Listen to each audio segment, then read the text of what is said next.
Today we're looking at Pearl Harbor Remembrance Day. Hello, welcome to the Daily Bellringer. Please don't forget to subscribe and take a look at the questions down in the description. So, December 7th, 1941, a day that will live in infamy. The famous words of Franklin Delano Roosevelt as he addressed Congress after the attack on Pearl Harbor. Each year on December 7th in the United States, we observe Pearl Harbor Remembrance Day to honor those who gave their lives in the Japanese attack on the Naval Base in 1941. The day was officially recognized by Congress in 1994 and was signed into law by then President Bill Clinton. But why do we need to stop and pause to remember, and why is this day so significant in American history? Throughout the 1930s and early 40s, the world was descending into a Second World War. In Europe, the German Third Reich, led by Adolf Hitler, was expanding their power and invading countries throughout Europe. In Asia, the Japanese Empire was likewise expanding at an astonishing rate.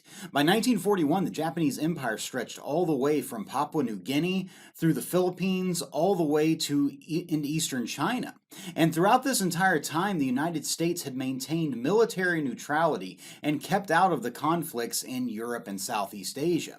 However, the U.S. did use economic weapons against Japan throughout the 1930s by imposing sanctions or cutting off trade, such as items such as oil and metal to Japan. By doing this, the United States hoped to slow down Japan's expansion, if not halt it altogether.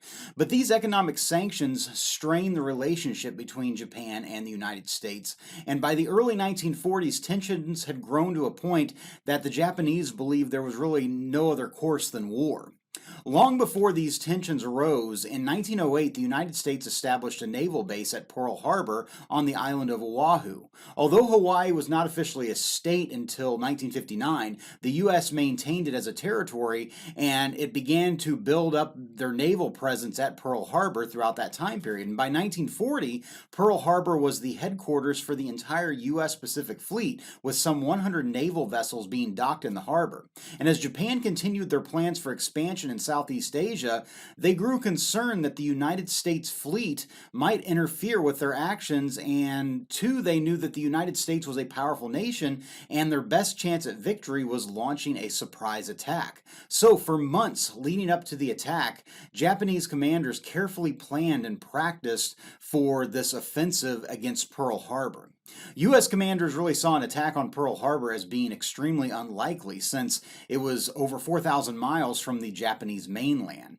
But on the morning of December 7th, 1941, the Japanese put their plans into motion. It was a Sunday morning, and the Japanese knew that the naval base would be basically operating on a skeleton crew, as many of the sailors would have been out the night before and probably sleeping in, or even some of them might have been attending church services that morning. On that morning, Japanese aircraft carriers launched over 182 aircraft into the skies to attack in the first wave on the base.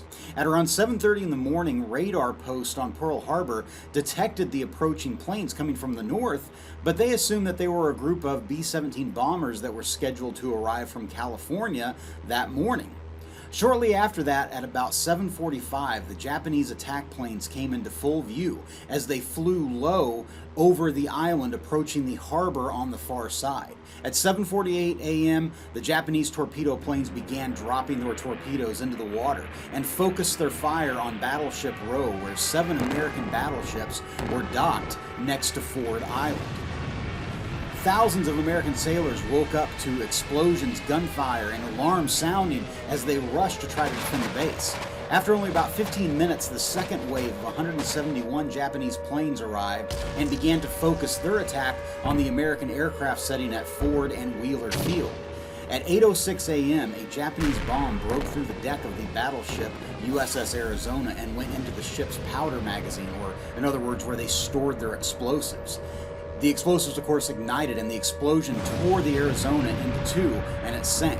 And within barely 90 minutes, the entire attack on Pearl Harbor was over. 21 ships were severely damaged. The USS Arizona, Oklahoma, and Utah were sunk. Over 300 U.S. planes were destroyed or severely damaged. But worst of all, 2,390 people were killed, most being American servicemen, but also 49 civilians as well as over 1,000 Americans injured.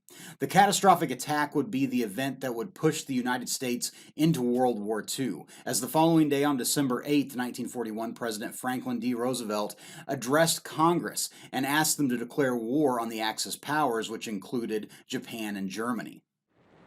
Yesterday, December 7th, 1941,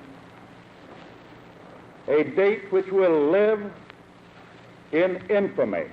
Over the next approximately 4 years, 16 million Americans would serve, with over 450,000 Americans giving their lives in the war. So it's fitting that each year on December 7th, we pause to remember those who gave their lives and those who served our country in one of the most monumental events in human history. So with that, hopefully you learned something, and thanks for watching.